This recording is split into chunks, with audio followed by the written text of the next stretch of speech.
Hello, welcome to my walk today. Hope you're all having a lovely day and all is merry in your way. Anyway, going on a new path today. I have been on this path many times, but you guys haven't. And it leads to the lake. So, without further ado, let's go. I'm right here in the middle of this walkway, but to the right of me is a barbed wired off neighbourhood. Not sure why it's barbed wired up, but I guess they don't want people strolling in from the park. People on their walks. Makes you wonder what could be in there. Pretty sure they've got a access way from the road. Why this side is all barbed wired up, who knows? Maybe it's the only section of the neighbourhood that's not got CCTV, perhaps. But this side, beautiful walk, beautiful landscape. Anyway, what we're going to talk about today, I think I mentioned evolution. Now, I was a skeptic on evolution. I didn't believe it because I grew up in I didn't grow up in a Christian household, but since I was 14 I was invited to a Christian church, a Bible believing church, a Baptist church, and I got indoctrinated into believing that people walked with the dinosaurs and people were lived at the same time as the dinosaurs. And because they were older than me and they seemed to have done the research, I didn't question it. I was like, yeah, dinosaurs walk with people. Just spit and swallow everything I'm getting told. But as I became an adult, things didn't add up. Why are leading scientists in the field saying dinosaurs are billions of years old, but mankind is only roughly about 30,000 to 300,000 years old, depending if you want to include humanoid species like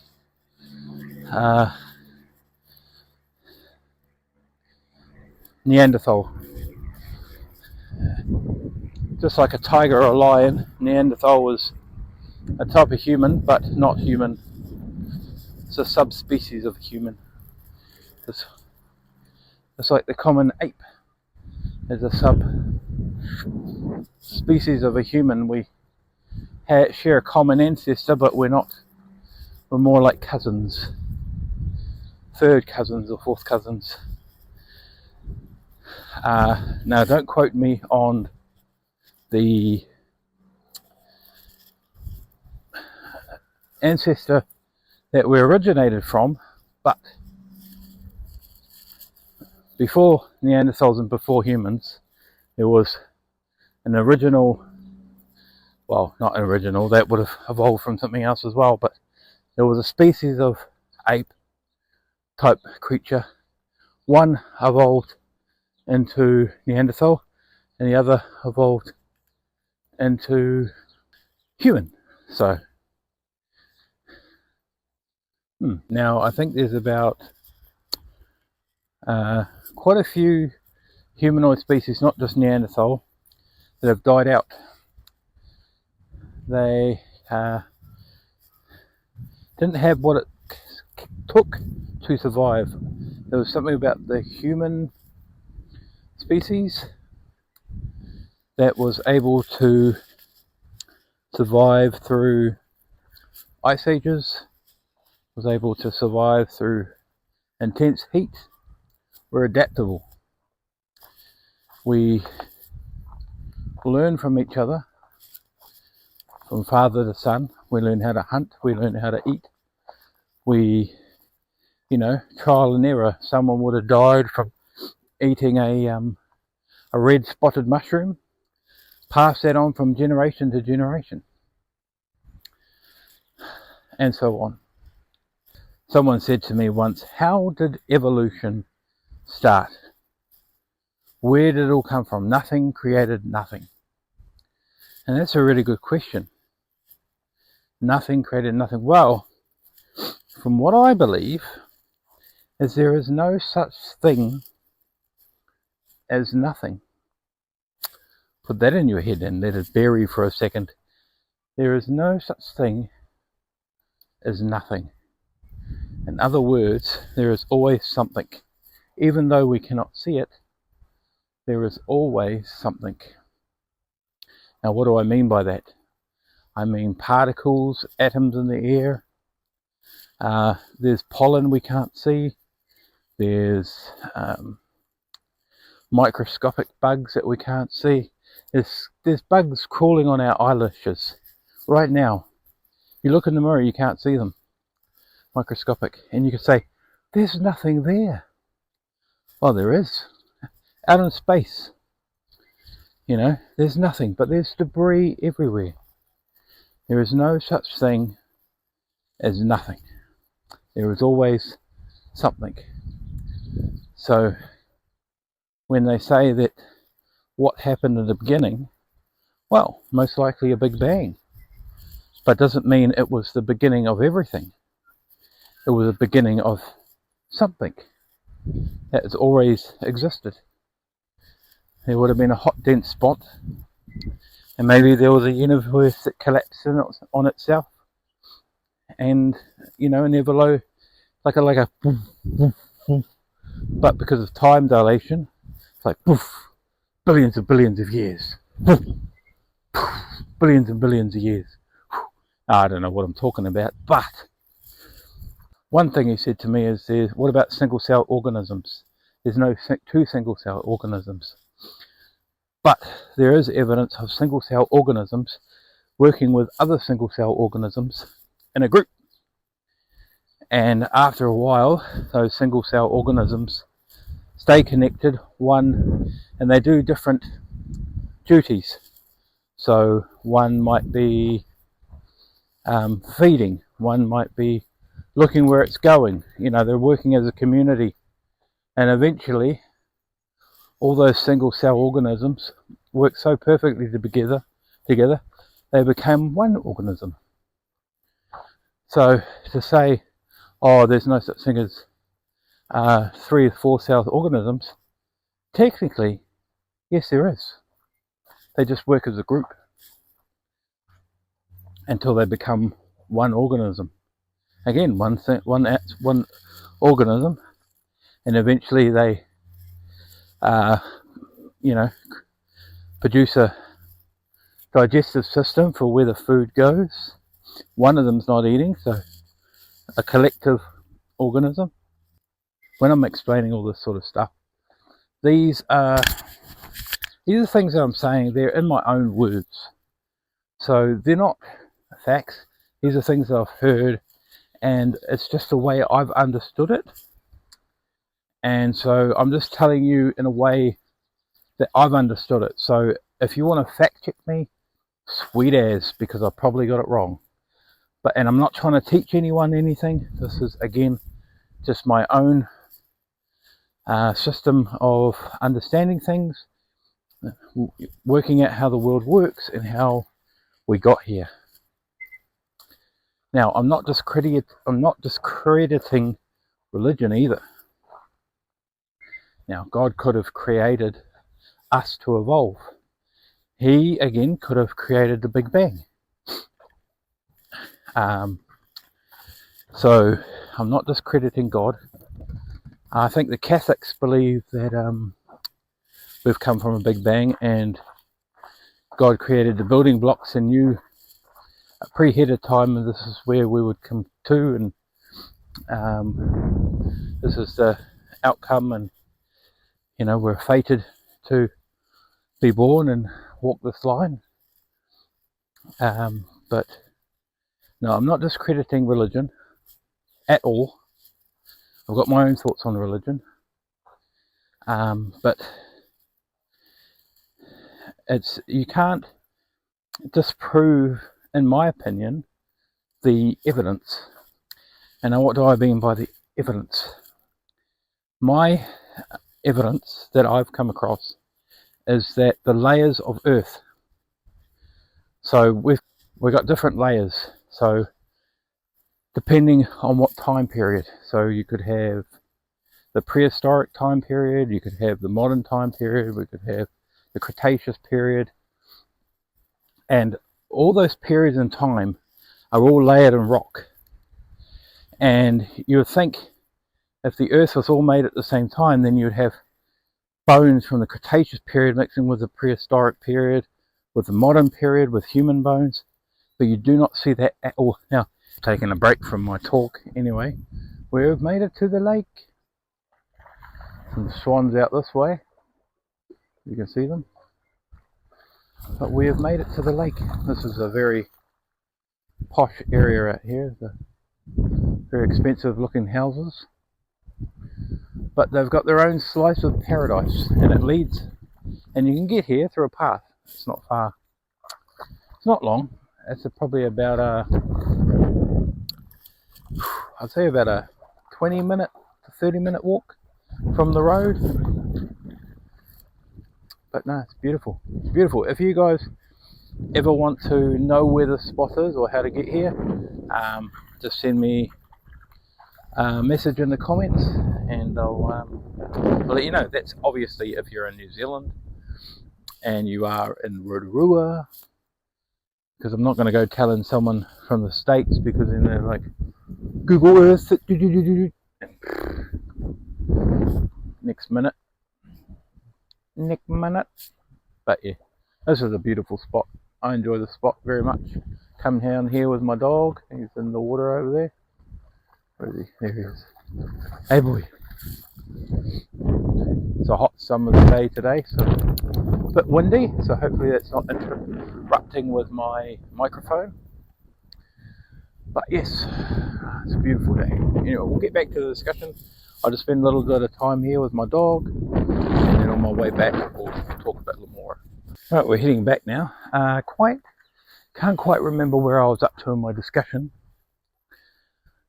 but I think I was talking about the layers of Earth that determine where we are in history. So yeah, as I was saying, the human bones don't mix with the Jurassic period or the Cretaceous period, and nor does the Cretaceous period mix with the Jurassic period. Now, there's probably hundreds of different periods, mass extinctions throughout time, but those are the only ones that are on my mind.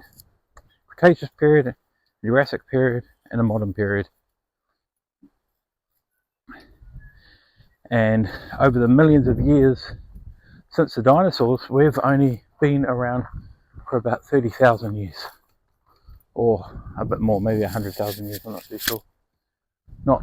I know we're technically still in the end of the last ice age, but not how you would normally perceive the ice age.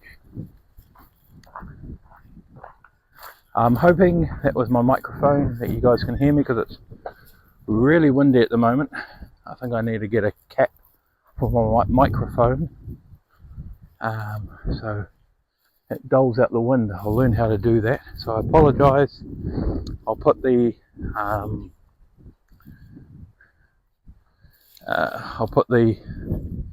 text at the bottom if it is too windy, so you guys can get everything I'm saying. Again, this is just my perception of what I believe and what evidence that I've picked up. But my biggest one, even when they said, how can nothing create nothing, and so on and so forth, at the end of the day, you can't escape the fact that human bones have only come up in the last 100,000 years. Before that, we are not seen in history. Our ancestors are, like apes and ape-like species, and eventually, if you follow the evolutionary track all the way back to fish.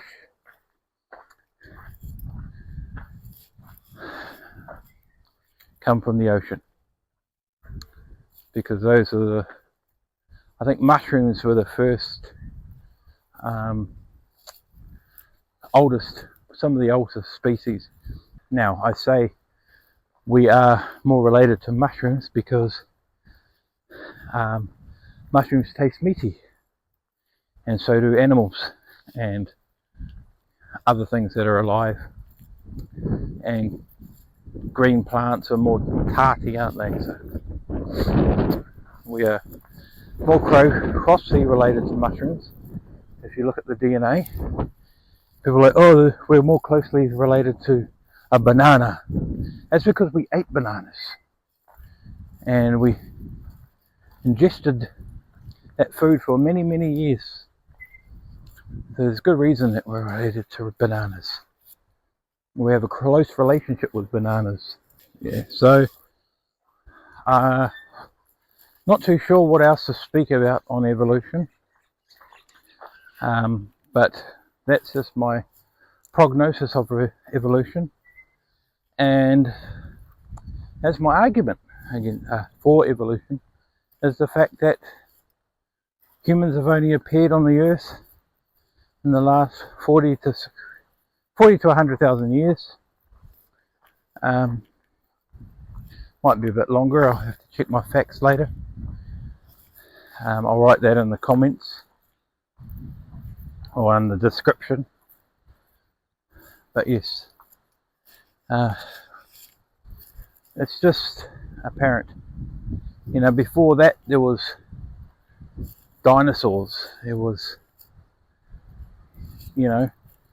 creatures that would have eventually turned into leopards and lions, and now they're like, if you're going to say, why are there still monkeys? Why are there still humans? We're not related to monkeys. We're related to apes. Why are there still apes? Because they're our cousins. We're not directly related to them. We didn't come from them. We shared a common ancestor to them. That's the biggest argument. I remember people in church talking about, oh, why is there still monkeys if we're related to monkeys? Shouldn't they have died out so we could keep living? Why are there still lions and tigers and house cats? They all share a common ancestor, but they're all around together. It's just the humanoid species that evolved from common ancestor. A lot of them died out, probably killed by us, because we're more of the aggressive species, because we could think. How we evolved our big brains is up to speculation, but it's not impossible to answer. Could it have something to do with our diet? Mushrooms we ate? Who knows? So I'm coming to the end of my walk. Now, I don't want you guys to go away and say, I learned something. I was educated. Because remember, these are not facts. This is just what I've perceived as the truth. So, this is just stuff collectively I've gained through knowledge and peer-reviewed information. But yes, I'm going now. Like and subscribe. Hit that bell notifications button so you can hear about when I'm going on my next adventure. And what am I going to talk about next? If any of you guys watching, please comment below, and whatever topic it is, I'll research it. I might do religion next, or I might not. So, just hit me up in the comments. Peace!